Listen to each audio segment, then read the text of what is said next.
ओम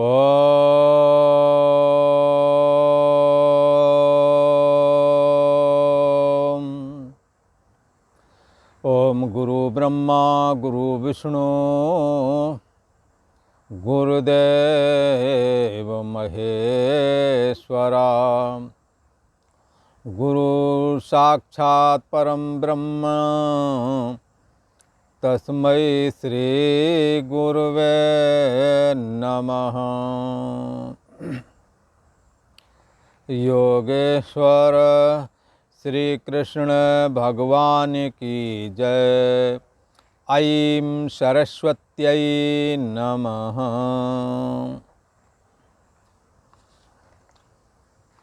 ये गीता का 12वां अध्याय चल रहा है और भक्ति योग का ये अध्याय कहलाता है।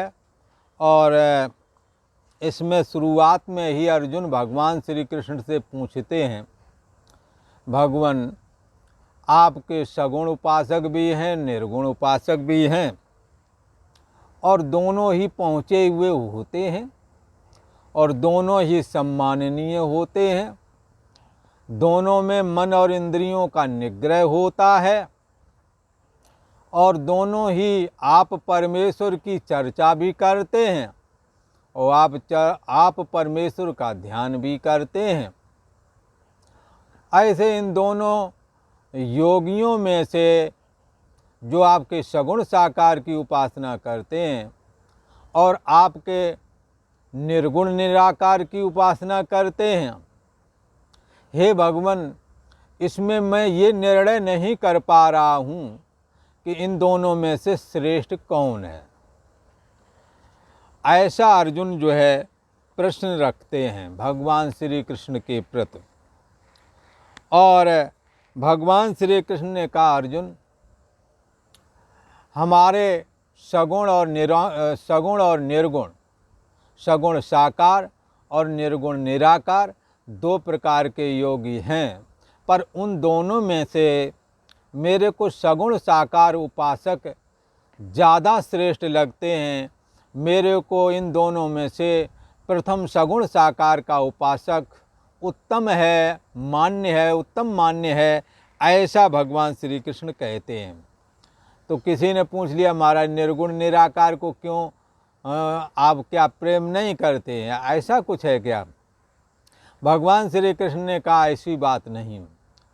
जो स्व आत्म तत्वानुसंधानम भक्ति इत्य विधीयते, हमारे अंतर्यामी आत्मा जो कि आपका जो अंतर्यामी आत्मा है वही हमारा अंतर्यामी स्वरूप भी है और निज भाव भी है।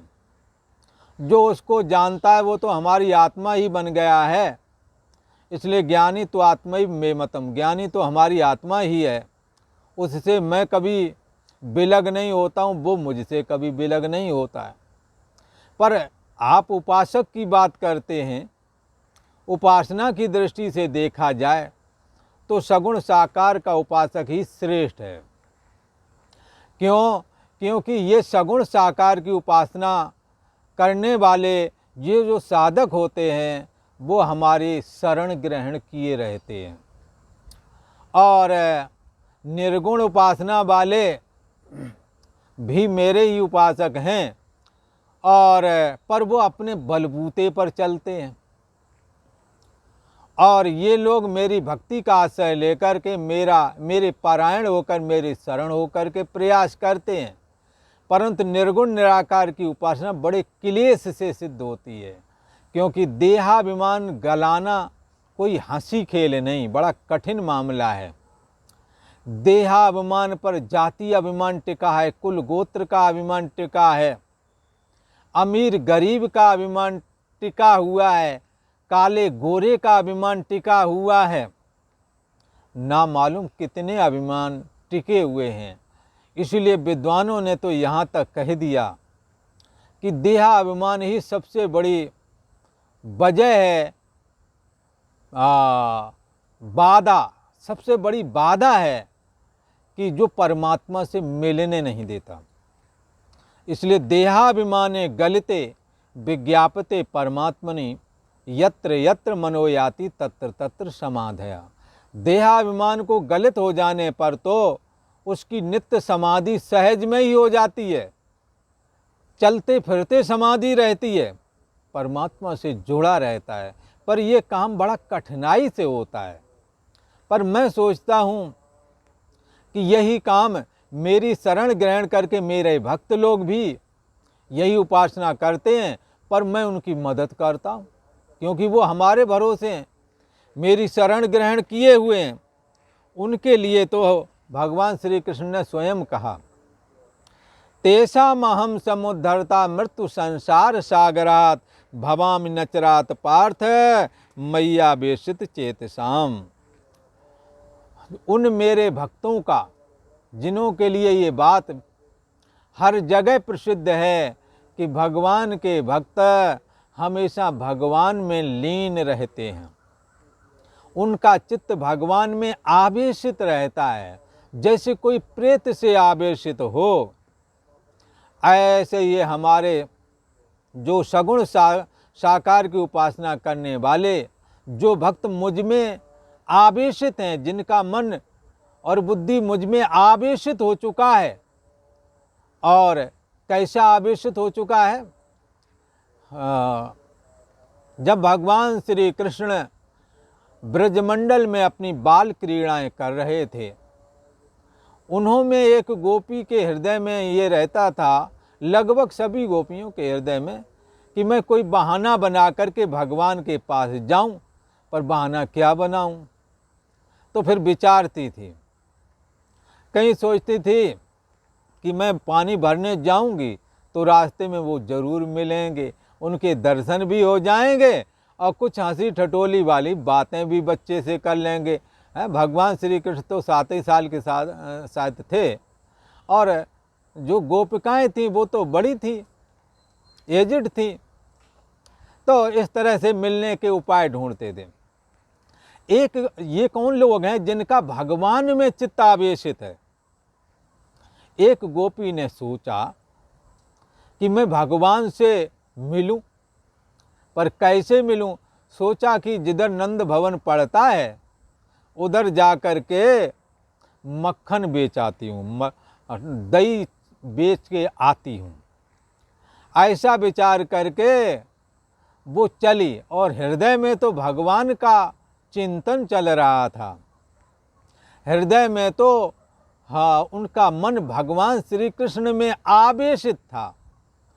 इसलिए वो दही ले जाओ ऐसा नहीं बोल रहे थे, अरे कोई ले ले गोविंद को जी, ऐसा बोल रही थी, कोई ले ले गोविंद को जी, ऐसा करके चिल्ला रही थी।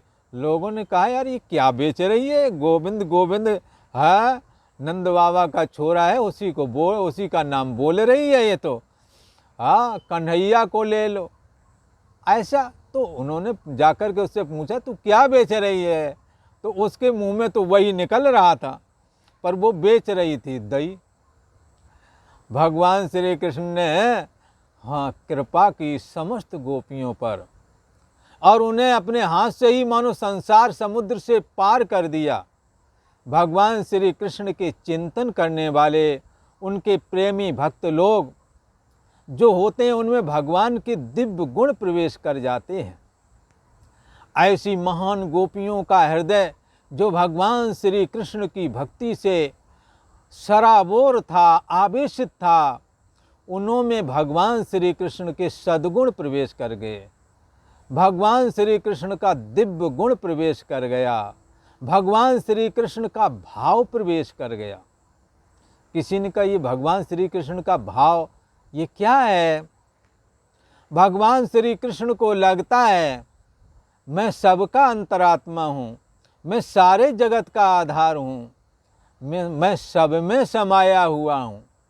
भगवान श्री कृष्ण देह में रहते हुए देह से संबंधी बचपन वाली क्रीड़ाएं बचपन में की, जवानी वाली जवानी में की क्रीड़ाएं सारी की, बड़े बड़े युद्ध लड़े, राक्षसों को मारा देह धारण करके, पर देह मैं हूँ ये कभी नहीं माना। जब उनसे पूछा तुम कौन हो? बोले अहम आत्मा गुडाकेश, मैं आत्मा हूँ। ये भगवान का दिव्य गुण है कि वो देह में रहें और चाहे ईश्वर भाव को स्वीकार करके विराट रूप का दर्शन कराएं। चाहे वो दुर्योधन जब उन्हें बंदी बनाना चाहता था तो क्रोध में वो ईश्वरी भाव में आ गए और विराट पुरुष से प्रकट हो गए। विराट जो उनका स्वरूप है वो प्रकट हो गया। तो क्या है, ईश्वर भाव में भी रहते हैं और भगवान श्री कृष्ण जीव भाव में भी रहते हैं, मन को स्वीकार करके। तो देह को स्वीकार करके नंद यशोदा अथवा वसुदेव देवकी के पुत्र भी बन जाते हैं। भगवान श्री कृष्ण जब देह बनते हैं तो भी देह भाव से रहते रहते हैं, और जब जीव बनते हैं मन को स्वीकार करके तो परिचिन्न व्यक्तित्वपना से वो रहते रहते हैं, अपने निज स्वभाव में ही रहते हैं। कौन सा स्वभाव? मैं आत्मा हूँ।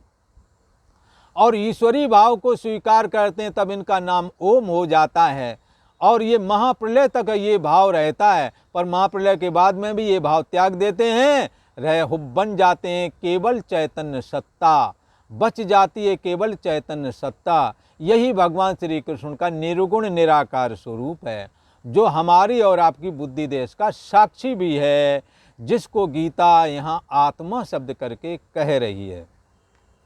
इसलिए एको देवा, एक ही देव है। कौन सा देव? देवकी पुत्र हो, जो देवकी के यहाँ पुत्र के रूप में अवतीर्ण हुए परमात्मा श्री हरि नारायण।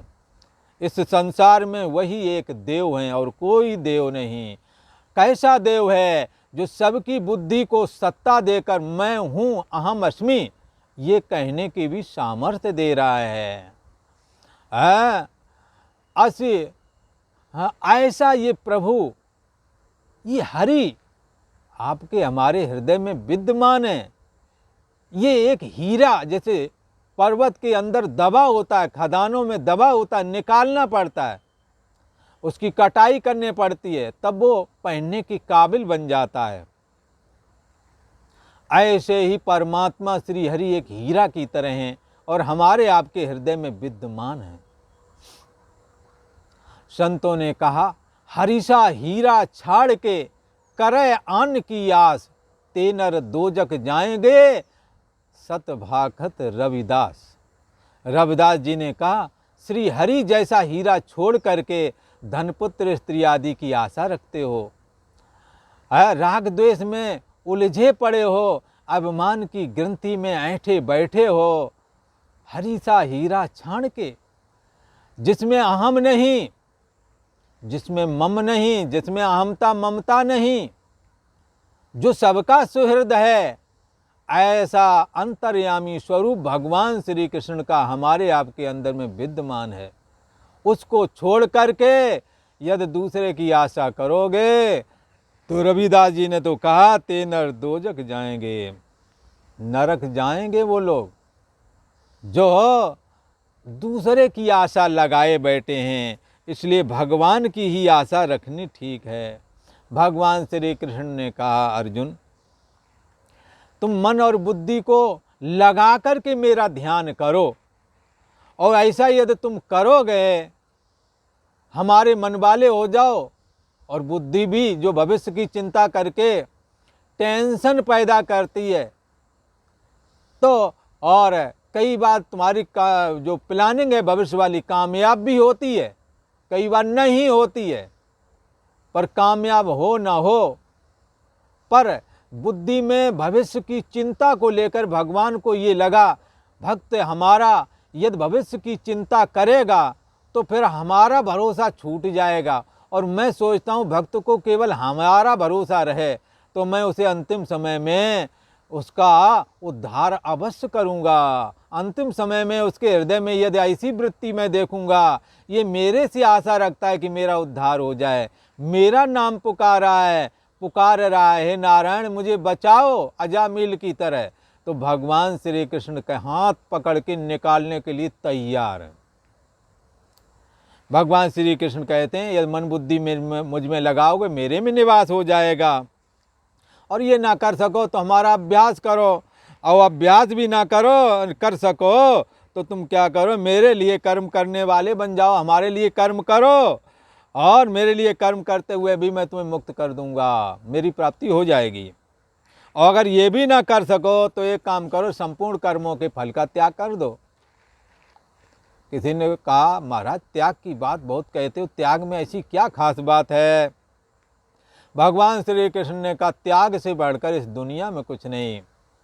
क्योंकि ये जो अभ्यास करते हो सतशास्त्र का, मंत्र आदि का, इससे अच्छा है कि अर्थ समेत करो।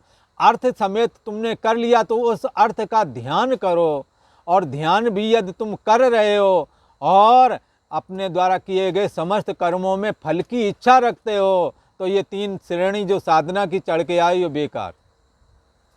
इसलिए शुभ कर्म करो, शास्त्र विहित कर्मों को करो, पर कर्म फल की इच्छा छोड़ दो। सर्व कर्म फल त्यागम, संपूर्ण कर्मों के फल का त्याग हाँ ध्यान से भी श्रेष्ठ है।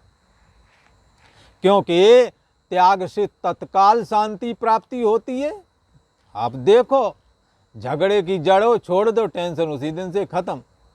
हमारे पूज्य महाराज श्री कहते हैं, यदि तुमने किसी शांति के लिए कहते हैं, यदि तुमने किसी का ले लिया हो जो भी पैसा या सामान, उसको तुरंत दे दो। और तुम्हारा किसी ने ले लिया हो तो उसे जहाँ का तहाँ छोड़ दो, रफे दफे हो जाएगा सब मामला, शांति तुरंत मिल जाएगी। शांति के उपाय गुरुओं के पास सूत्र रूप में विद्यमान रहते हैं। तो गुरु महाराज कहते हैं कि तुरंत अगर शांति चाहते हो तो ये 2 काम कर लो।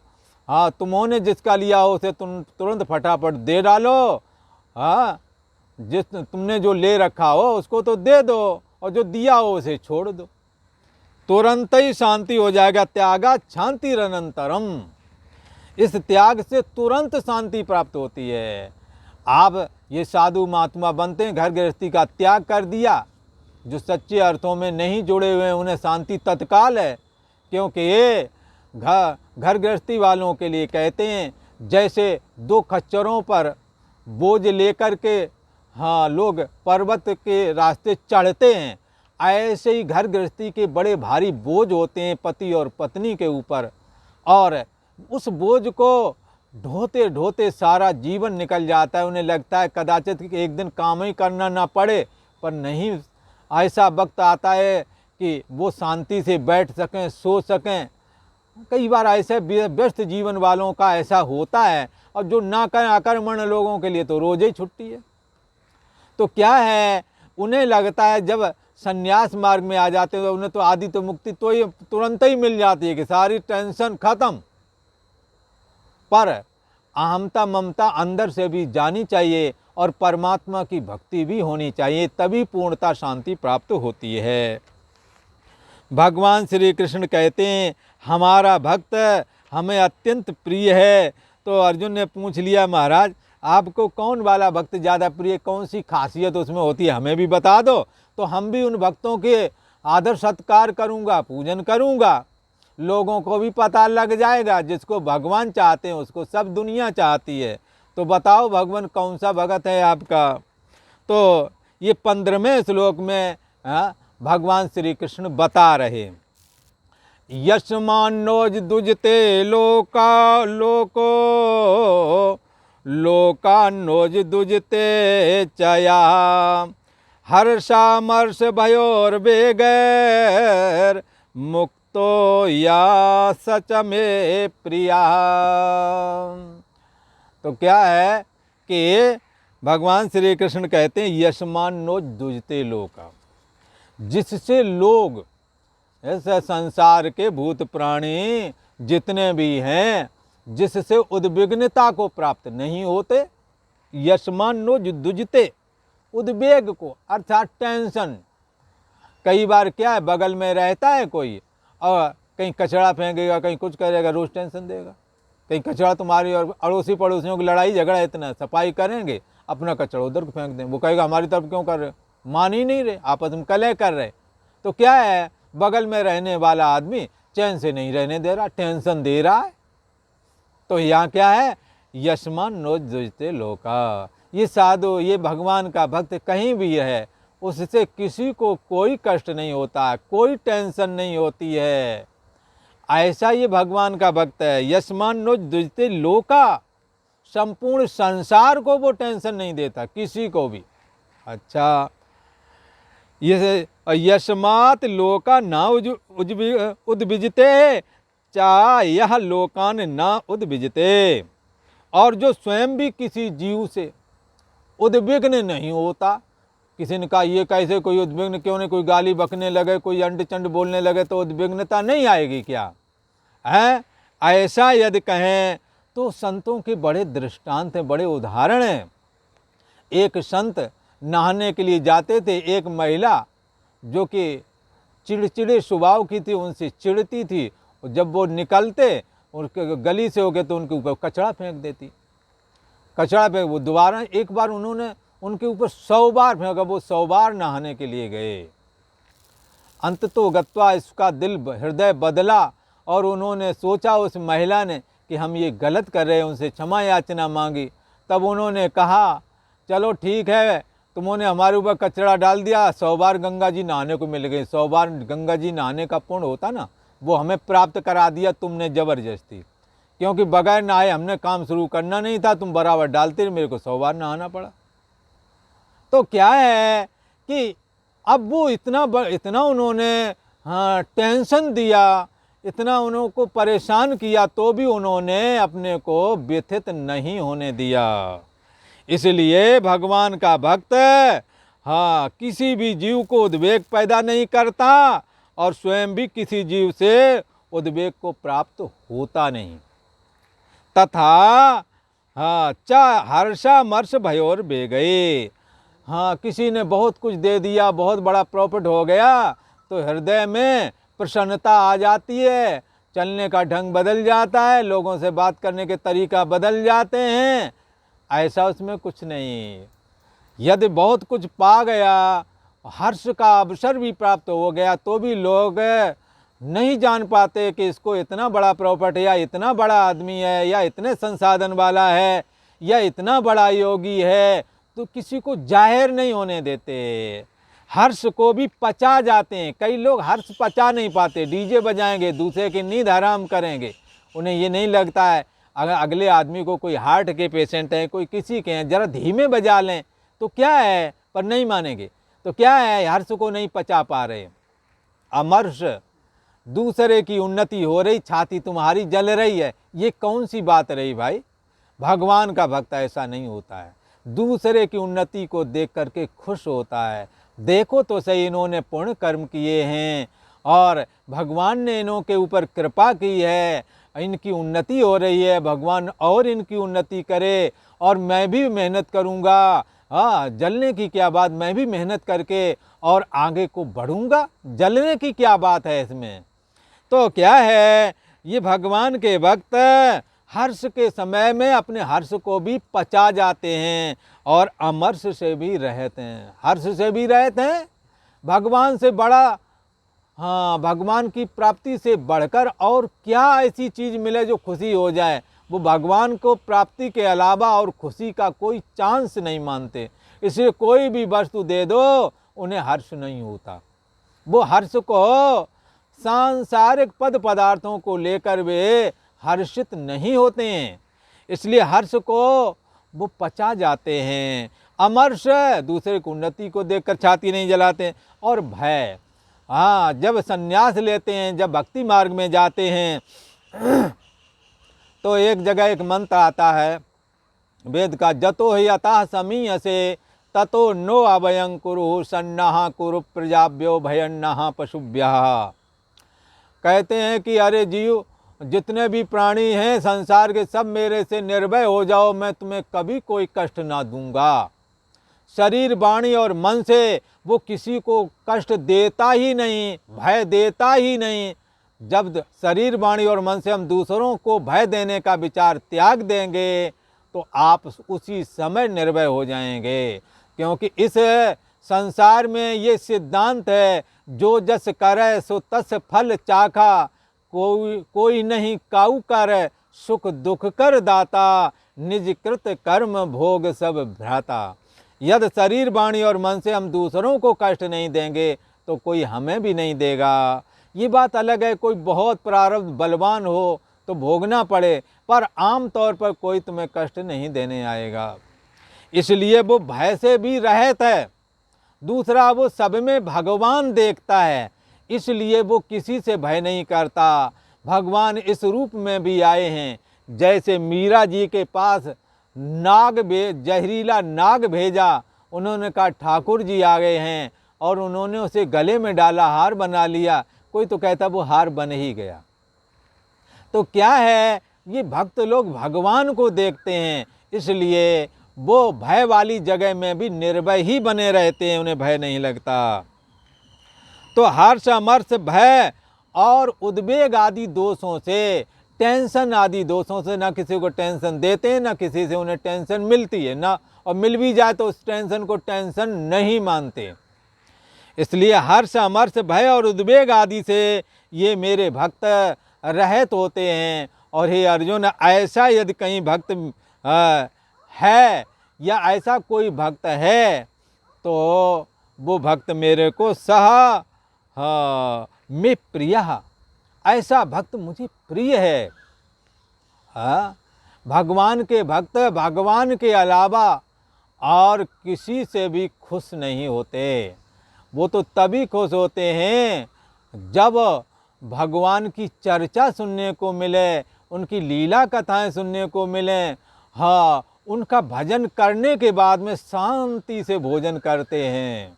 तो मंत्र जाप मम दृढ़ विश्वासा, भगवान के मंत्र जप को, जो मंत्र है उसका जप जो करते हैं दृढ़ विश्वास के साथ।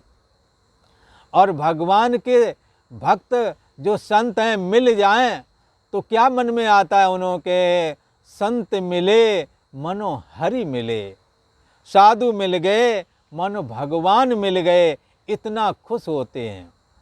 और रामचरितमानस में तो कहा ही है, जब हनुमान जी महाराज गए सीता जी की खोज करने के लिए, तब राम राम ते सुमरन कीना, हरस हृदय कपि सज्जन चीना। तब विभीषण जी ने राम राम कहा, समझ गए लंका निश्चर निकर निवासा, यहाँ कहाँ सज्जन कर बासा, मनमोह तरक करन कप लागे, और तेई समन विभीषण जागे। और राम राम बोलने लगे तो क्या कहते हैं हनुमान जी महाराज, यही सन हट कर हों पहचानी, साधु ते होए न कारज हानि। साधु से कार्य की हानि नहीं होती, बल्कि कार्य सिद्ध हो जाता है। और पार्वती जी को समझाते हुए भगवान शिव जी कहते हैं, संत समागम सम न लाभ कछु आन। साधुओं की संगत मिल जाए, उसमें हर चर्चा सुनने को मिल जाए, इससे बढ़कर के इस जीवन का कोई और लाभ नहीं है, इससे बढ़कर के कोई लाभ दूसरा नहीं। इसलिए हाँ, ये साधुओं के साथ में भगवान की भक्ति का जो सुख है, वो सुख बैकुंठ में भी नहीं। कबीरदास जी ने ये बात कही है, भला राम बुलावा भेजिया, दिया कबीरा रोए, जो सुख साधु संग में, सो बैकुंठ न होए। ऐसे हैं भगवान के भक्त। और भगवान श्री कृष्ण की अपार महिमा है, जो इस दुर्लभ ज्ञान को, भक्ति योग का ज्ञान, हाँ, सहज में ही अर्जुन को बता रहे हैं। किस लिए? हम लोगों को बताने के लिए, हम लोगों को हाँ समझाने के लिए, हम लोग कैसे भगवान में लीन हो सकें, कैसे भगवान की भक्ति करें। मानो इसलिए ही सारी मेहनत कर रहे हैं, आपके लिए कर रहे हैं। इसलिए आप इस गीता के ज्ञान को जरूर धारण करो, भगवान की भक्ति जरूर करना, भगवान के नाम को जरूर जपना, भगवान की लीला कथाओं को सुनना, भगवान के लिए कुछ समय निकालो, एकादशी आदि व्रत भी रहो। जो कुछ भगवान के निमित्त करोगे, भगवान श्री कृष्ण की प्रसन्नता आपको प्राप्त होवेगी। आपके अंदर आपके हृदय में भक्ति का अंकुर फूटेगा। और आज इतना ही। ओम शांति शांति शांति।